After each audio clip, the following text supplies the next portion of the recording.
All right, good morning, everybody. Thank you all for showing up this morning to officially welcome back Kelly Krauskopf as President of Basketball Business Operations for the... What if the one person who has the potential to take the WNBA to new heights is also the one that the league's establishment is covertly attempting to destroy? Although it may seem like a delusional fantasy, millions of fans believe that Caitlin Clark is the target of a covert war due to a string of startling on-court incidents, acrimonious off-court remarks, and a ruthless, heartless decision from the highest levels of authority. The reality of this developing story is much darker and more complicated than anyone could have predicted, exposing a league at odds with its own prosperity. The Indiana Fever selection of Caitlin Clark with the first overall pick was hailed as a historic moment that would change the course of women's professional basketball. She wasn't your average gifted rookie. She was a rating supernova and a cultural force of nature who had radically altered college audiences and record books. MLB playoff games and Stanley Cup finals were not drawing as many spectators as her contests. The league was forced to switch from commercial planes to private charters by her alone. She was the golden goose, the selected one. Veterans had been calling for this change for years. Tickets on the secondary market were rising to previously unheard of sums, and arenas that used to have seas of empty seats were selling out in minutes. The impact of Caitlin Clark was immediate, palpable, and genuine. Everything was lined up for a magnificent coronation, a hero's entry into the professional ranks that would elevate the sport as a whole. Instead, though, she was brutally and unrelentingly baptized by fire. A gauntlet replaced the welcome mat that had been removed from beneath her. It was terrifyingly obvious from her first game that this would not be a smooth adjustment. The physicality existed on a completely different level.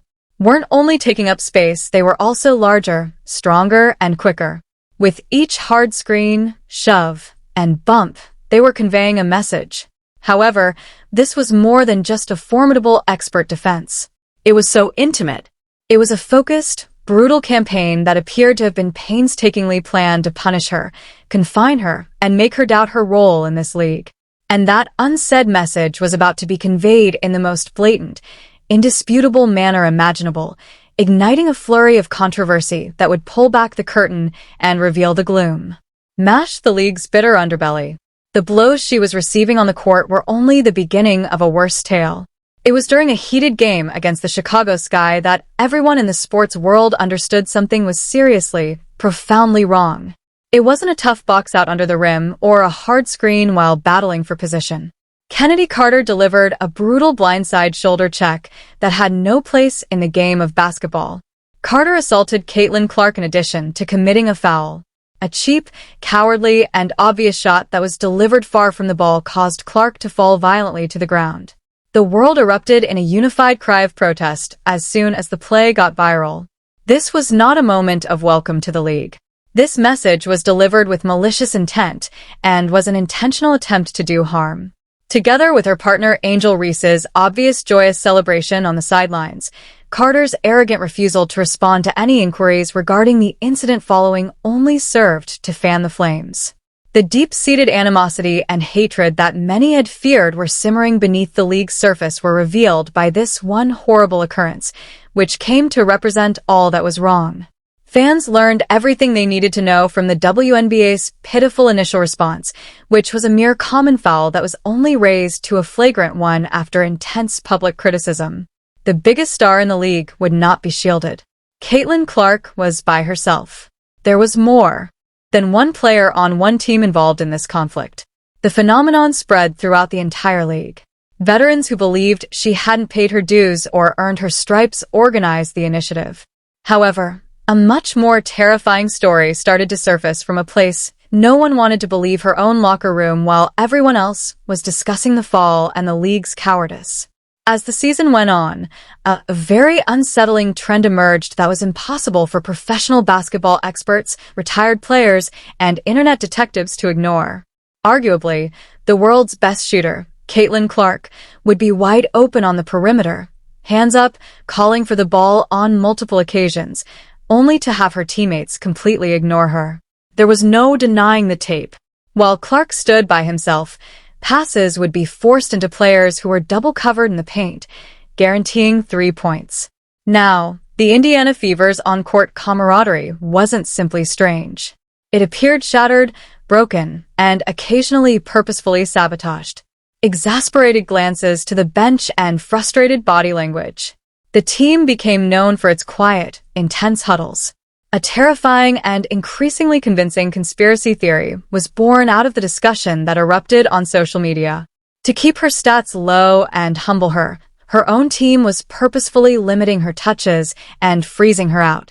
Were they envious of the unheard-of level of media attention, the enormous multi-million-dollar Nike contract, which included a trademark shoe, and the indisputable reality that a 22-year-old rookie was now the center of the franchise's identity?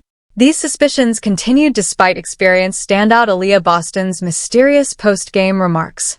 Her responses to reporters' questions on the apparent lack of chemistry were frequently condensed, invasive, and rife with corporate jargon, suggesting a deeper annoyance she was unable to express in public. The story was quickly changing from a straightforward account of a rookie finding it difficult to adjust to the terrifying prospect of an internal revolt. Were the players who were meant to be her allies deliberately undermining this generational potential in addition to her opponents? This internal conflict produced the ideal storm, a chaotic and mistrustful atmosphere. The hostility wasn't limited to the court. Just as the league's influential old guard was getting ready to deliver an even more explicit, formal, and destructive message. The most reputable voices in the league were amplifying it in the media. Veteran actors from the past and present could launch a covert but tenacious effort to minimize her importance and normalize the cruel treatment she was receiving. The most well-known example came from WNBA great Diana Taurasi, who coldly foresaw Clark's impending reality even before she was recruited. A remark that, in retrospect, seems more like a menacing forecast or even a threat than an objective analysis. Conveniently ignoring the obvious truth that no rookie in professional sports history has ever entered a league with this kind of a bullseye on their back, other players and commentators rationalized the unrelenting brutality by callously dismissing it as usual operating procedure for any rookie. The discussion unavoidably became more fraudulent and complicated. To discussing the extremely delicate dynamics of a white player rising to prominence in a league with a large black population. The amazing legacies of the black women who had labored in relative obscurity for years to construct the WNBA from the ground up were unjustly and unintentionally obliterated by the media's unrelenting savior narrative, as many correctly noted. This led to a perfect storm of righteous outrage, cultural friction, and professional jealousy. It turned into an ideological struggle between the new phenomena, which marked a profound change in the financial and cultural environment of sports, and the old guard, who thought their enormous achievements were being ruthlessly ignored. She wasn't the rising tide that lifts all boats to them. She was a tidal wave of hype that threatened to destroy everything they had worked so hard to create. Millions of fans would be left stunned, confused, and completely deceived by the decision made at the highest level of the sport as a result of this simmering, unspoken dispute that was about to become an official, unquestionable policy. The committee tasked with representing the United States of America on the international scene provided the ultimate devastating evidence that there were strong institutional forces actively working against Caitlin Clark, not a rival athlete or a jealous teammate. Caitlin Clark was excluded from the USA Olympic squad for the Paris Games in a decision that defied every reason, financial, competitive, and otherwise. The whole international sports world was rocked by the decision. It was unintelligible. This was the world's most watched, most talked about, and most popular basketball player. A woman who recently demonstrated that she could bring Super Bowl-level viewership to a niche sport. She was also told that she wasn't competent enough to be a reserve. The committee's official justifications were weak, obvious, and downright offensive. They mentioned her purported lack of experience with the senior national team and her vague desire for team cohesion. Everyone with a head knew the true reason, even though some of the players who did make the squad had less experience or were having statistically worse seasons. This was the strongest gatekeeping action possible. "You are not one of us," the establishment's official statement bellowed from the ivory tower of American basketball. "We don't give a damn about how famous you are, how many admirers you have, or how much money you make. You are not invited to this exclusive club." It was a disastrous, self-defeating choice. It felt like an official declaration of war against the future of their own sport since it was so obviously motivated by pride, politics, and personal passions. All eyes were on the Indiana Fever's front office as the Globe went crazy and the sports media went crazy.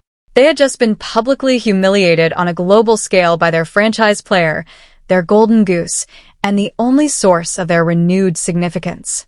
Their answer would disclose all of their true allegiances. The world eagerly anticipated the Indiana Fever organization's comeback, with their star player at the heart of a worldwide maelstrom. Sponsors, commentators, and fans all anticipated an intense, emotional defense of their player. They expected a public statement of steadfast support for their troubled youngster and a harsh press release denouncing the Olympic Committee's absurd choice. Instead, they were met with a deafening, deliberate, and soul-crushing stillness.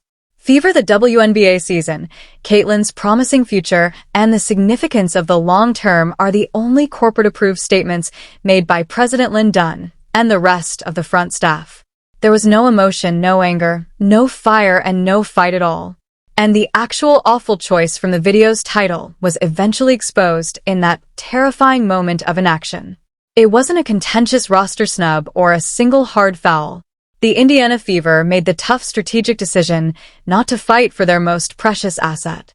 Instead of standing up for the individual who is financially supporting their team's comeback on their own, they opted to play the political game to avoid upsetting the league's influential and resentful elite. It was a crushing betrayal, an unequivocal statement to Clark that she was not a player to be defended and supported, but rather a commodity, an asset to be controlled and profited. They eagerly packed their arena to the rafters and sold her jerseys by the truckload. However, they recoiled and retreated when it came time to defend her against the firmly established old guard. This callous economic calculation demonstrated that even her own organization was prepared to temporarily jeopardize her well-being in order to preserve their precarious position within the league's strict and merciless power system.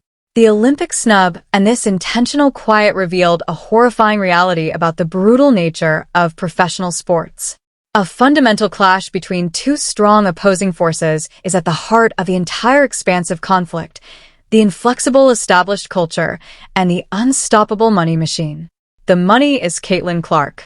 Her rookie wage is a startlingly meager $76,000, which she probably makes back for the league in a single game's quarter. She is individually in charge of bringing in tens of millions of dollars for the WNBA as a whole. Because she is on the opposite team, teams that used to play in front of small crowds in tiny college gyms are now packing 20,000-seat NBA arenas. Her participation is nearly completely responsible for the league's national television rights contract, which is expected to increase in value from a measly $60 million to possibly over $240 million. She is the most valued asset in the history of women's professional sports by any possible financial metric. However, she faces a strongly ingrained culture and an old generation of executives and veterans who feel ignored, humiliated, and fiercely opposed to the drastic change she stands for. Her quick ascent is perceived by them as a personal insult, a challenge to their established hierarchy and their hard-earned history rather than as a gift to the sport. The league is currently engaged in a perplexing, self-destructive paradox. It seems fundamentally hesitant to accept the cultural transformation that unavoidably comes with Caitlin Clark, despite its intense desire for the money, significance, and mainstream exposure she provides.